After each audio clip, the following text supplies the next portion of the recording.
Hi, good morning, everyone. Welcome back to the series of all about English. Stay the course அப்படின்னு ஒரு phrase இருக்கு. இதுக்கு என்ன அர்த்தம்னா, கடைசி வரைக்கும் போட்டியில் நின்று கடுமையாக போராடு அப்படின்னு அர்த்தம். கடைசி வரைக்கும் அதில் நம்ம ரொம்ப ஸ்ட்ராங்காக கலந்துக்கணும், அதி தீவிரமாக கலந்துக்கணும், அந்த போட்டியை என்னன்னு ஒரு கை பார்க்கணும் அப்படின்னு அர்த்தம். இப்போ இங்கே keep going strongly to the end of a race or contest. போட்டியாக இருக்கலாம், இல்லைன்னா இந்த கார் ரேஸு அந்த மாதிரி ஏதாவது இருக்கலாம். உதாரணம், critics predicted the car could not stay the course.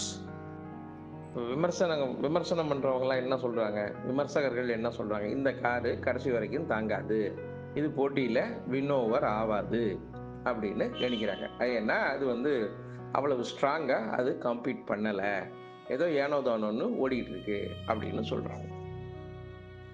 Stay the course, keep going strongly to the end of a contest or a race. அதான் இதனுடைய பொருள்.